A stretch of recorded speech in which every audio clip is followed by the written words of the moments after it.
মেদিনীপুর জেলার রামনগর বিধানসভার রামনগরের স্বেচ্ছাসেবী সংগঠন রামনগর রক্তমিত্রের আয়োজনে স্বেচ্ছায় রক্তদান উৎসব ও রক্তযোদ্ধা সম্বর্ধনা অনুষ্ঠিত হল। এই সমাজসেবী সংস্থা পঞ্চম বছরে পদার্পণ করল। রক্তদান মহান দান, এক ফোঁটা রক্ত বাঁচায় প্রাণ। একজনের দানকৃত রক্ত আরেকজন মানুষের জীবন বাঁচাবে। রক্তদান স্বাস্থ্যের জন্য অত্যন্ত উপকারী। যেসব রোগীর নিয়মিত বা প্রায় প্রতিদিন রক্তের প্রয়োজন এবং তাদের রক্ত সংকট এখনও আছে, যেমন থ্যালাসেমিয়া রোগী, আবার সড়ক দুর্ঘটনা সহ নানান দুর্ঘটনার শিকার যারা হন, তাদের তাৎক্ষণিকভাবে রক্তের প্রয়োজন হয়। এই সংস্থা অত জরুরির ভিত্তিতে রক্তদান করে থাকে। এই সংস্থায় উপস্থিত বিশিষ্ট অতিথিদের ফুলের তোড়া এবং স্মারক দিয়ে সম্বর্ধনা জানানোর পর রক্তদান প্রক্রিয়া শুরু হলো। অনুষ্ঠান চলার সাথে সাথে যে সমস্ত সংস্থা রক্তদান করে থাকে তাদেরকে আমন্ত্রিত অতিথিদের হাত ধরে সংবর্ধনা জানানো হলো। এই রক্তদান শিবিরে মহিলা রক্তদাতা সহ 25 জন রক্তদাতা রক্তদান করেন। উপস্থিত ছিলেন উদ্বোধক হিসাবে রামনগর 1 নম্বর পঞ্চায়েত সমিতির সভাপতি নিতাই সার। উপস্থিত ছিলেন প্রধান অতিথি হিসেবে রামনগর বিধানসভার বিশিষ্ট সমাজসেবী তৎসহ রামনগর 1 নম্বর পঞ্চায়েত সমিতির সদস্য দীপক সার। উপস্থিত ছিলেন বিশিষ্ট অতিথি হিসেবে পূর্ব মেদিনীপুর জেলা পরিষদের সদস্যা শম্পা মহাপাত্র। উপস্থিত ছিলেন রামনগর 1 নম্বর শিক্ষা কর্মাধ্যক্ষ কৌশিক বারিক। উপস্থিত ছিলেন পূর্ব মেদিনীপুর জেলা পরিষদের খাদ্য কর্মাধ্যক্ষ তমাল তরু দাস মহাপাত্র। উপস্থিত ছিলেন রক্তমিত্র সংস্থার সভাপতি ফারুক খান। উপস্থিত ছিলেন সংস্থার সম্পাদক অনুপম দাস সহ অন্যান্য সকল সদস্যবৃন্দরা। এ বিষয়ে কে কি বলেছেন শুনব।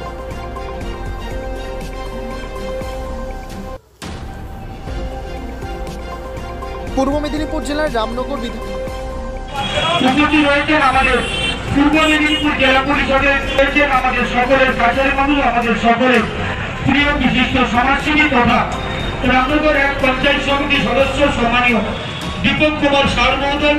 উপস্থিত রয়েছেন বিশিষ্ট শিক্ষাবিদ হীরাপুর দশগ্রাম হাই স্কুলের সহকারী শিক্ষক সম্মানীয় পবিত্র। কতটা মানুষের সাথে, কতটা মানুষের পাশে থাকে। আমরা যে প্রত্যেক বছর যে স্বেচ্ছায় রক্তদান শিবিরের আয়োজন করে থাকি এবং আমাদের কাছে যে একটা কার্ড দেওয়া হয় ব্লাড ডোনেশন ক্যাম্পের পক্ষ থেকে, সেই কার্ডটা দিয়েও আমরা রক্ত পাইনি। এক বিশেষ সময়, বিশেষ মুহূর্তে একটা হাসপাতালে আমার বাড়ির পাশে একজন প্রসূতি মা ভর্তি ছিলেন, তার রক্তের প্রয়োজন ছিল। যখন আমি কোথাও রক্ত পাইনি তখন অনুপমের সঙ্গে এবং ফারুকের সঙ্গে যখন জাতি ধর্ম বর্ণ নির্বিশেষে আপনারা সবাই আসুন এবং এই রক্তদান শিবির অনুষ্ঠানকে সাফল্যমণ্ডিত করুন এবং আপনারা সবাই সহযোগিতা করুন। এই গুটি কয়েক কথা বলে সবাইকে নতুন বছর 2024-এর আন্তরিক অভিনন্দন, শুভেচ্ছা জানাচ্ছি। নতুন বছর সবার ভালো কাটুক, সবার ঘরে যাতে আরও সুখ সমৃদ্ধি ঘটে, এই গুটি কয়েক কথা বলে সবাইকে আরও একবার শ্রদ্ধা, শুভেচ্ছা, অভিনন্দন এবং এই ক্লাবের কর্মকর্তা, সম্পাদক, সভাপতি, সদস্যদের অভিনন্দন জানিয়ে আমার সংক্ষিপ্ত বক্তব্য শেষ করছি। নমস্কার, সবাই ভালো থাকবেন। দীপক স্যার বলেন, উপস্থিত প্রত্যেককে আমার পক্ষ থেকে, রামনগর 1 নম্বর পঞ্চায়েত সমিতির পক্ষ থেকে আন্তরিক অভিনন্দন, শুভেচ্ছা ও বড়দের প্রণাম, সেলাম ও ছোটদের স্নেহাশিস জানাই। 2019 সালে এদের পথ চলা শুরু হয়েছিল। এরা কেবলমাত্র রক্তদান শিবির করে থেমে থাকে না, বিভিন্ন প্রাকৃতিক দুর্যোগের সময় সাধারণ মানুষের পাশে দাঁড়ায়। এই ধরনের উদ্যোগকে আমি সাধুবাদ জানাই। এই মঞ্চ একটা সম্প্রীতির বার্তা দেয়। কেবলমাত্র রামনগর ব্যবসায়ী নয়, পুরো জেলাবাসীকে আমন্ত্রণ জানাবো, জাতি ধর্ম নির্বিশেষে আপনারা সবাই আসুন, রক্তদান করুন। রক্তদানের মাধ্যমে জাতি ধর্মের ভেদাভেদ মুছে যায়। আমাদের ভারতবর্ষ সার্বভৌমত্ব দেশ, বিভিন্ন সম্প্রদায়ের মানুষ বাস করে। রামনগর থেকে মাখন মণ্ডলের রিপোর্ট, আট time news Bangla. Dipak sir বলেন, আয়োজন এবং ব্যবস্থাপনায় আজকে রক্তদান শিবির ও রক্তদাতাদের সংবর্ধনা জ্ঞাপন অনুষ্ঠান আজকে আমাদের মধ্যে যিনি উপস্থিত হয়ে উদ্বোধন করলেন রামনগর 1 পঞ্চায়েত সমিতির সভাপতি সম্মানীয় নিতাইচরণ সার মহোদয়, এবং উপস্থিত ছিলেন বহু অতিথিগণ এবং এই রক্তমিত্রের সমস্ত সদস্যা, সম্পাদক, সভাপতি এবং পরিচালক মণ্ডলী, তাদের প্রত্যেকেই আমার পক্ষ থেকে এবং রামনগর 1 পঞ্চায়েত সমিতির পক্ষ থেকে আন্তরিক অভিনন্দন, শ্রদ্ধা, শুভেচ্ছা, বড়দের প্রণাম, সালাম এবং ছোটদের স্নেহাশিস জানাই। এই সংস্থা 2019 সালে পথ চলা শুরু হয়েছিল এবং শুধু রক্তদান শিবির নয়, এরা বিভিন্ন সময় মানুষের পাশে দাঁড়ান। বিভিন্ন ব্লাড ব্যাংকে রক্তের সংকট দেখা দিয়েছে, তাই এই ধরনের উদ্যোগকে আমি সাধুবাদ জানাচ্ছি এবং এই রক্তদান শিবির আমাদের মধ্যে একটা সম্প্রীতির বার্তা দেয়।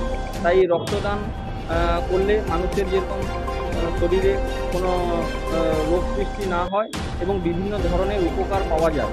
এই রক্তদান করলে মানুষ যেরকম আপনার কোলেস্টেরল থেকে বিভিন্ন ধরনের রোগ থেকে মুক্তি পাওয়া যায়। এবং আমি রামনগর এলাকাবাসী শুধু নয়, আমাদের পূর্ব মেদিনীপুর জেলাবাসীকে আমি আহ্বান জানাবো, জাতি ধর্ম বর্ণ নির্বিশেষে আপনারা সবাই রামনগর বাজার ব্যবসায়ী সমিতি প্রেক্ষাগৃহে যে রক্তদান শিবির অনুষ্ঠিত হচ্ছে সেই অনুষ্ঠানে আপনারা সবাই রক্তদান করুন এবং এই রক্তদানের মধ্য দিয়ে মানুষের ভেদাভেদ মুছে যায় এবং একটা সম্প্রীতির যেরকম বার্তা দেয়। আমাদের এখানে ভারতবর্ষ সার্বভৌমত্ব দেশে শিখ, খ্রিস্টান, বৌদ্ধ, জৈন, হিন্দু, মুসলিম বিভিন্ন সম্প্রদায়ের মানুষ বাস করেন। তাই বিবেকানন্দের চড়ুইভাতি মন্ত্রে আমাদের এগিয়ে যেতে হবে এবং আমাদের এখানে কোনো ভেদাভেদ নেই। যে কোনো উৎসবে আমাদের কোনো ভেদাভেদ থাকে না, ধর্ম যার যার উৎসব সবার। তাই রক্তদান, মহতি দান এই ধরনের একটি উদ্যোগ গ্রহণ করার জন্য আমি ধন্যবাদ জানাবো। বিভিন্ন ধরনের অ্যাক্সিডেন্ট পেশেন্ট থেকে শুরু করে প্রসূতি মা এবং থ্যালাসেমিয়া রোগীদের কথা মাথায় রেখে এই ধরনের একটি আয়োজন করার জন্য আমি ধন্যবাদ জানাবো। আগামী দিনে আমি এই সংস্থার পথে থাকবো এবং তারা আরও বড় ধরনের রক্তদান শিবির করুন এবং বিভিন্ন সময় তারা দীঘা থেকে শুরু করে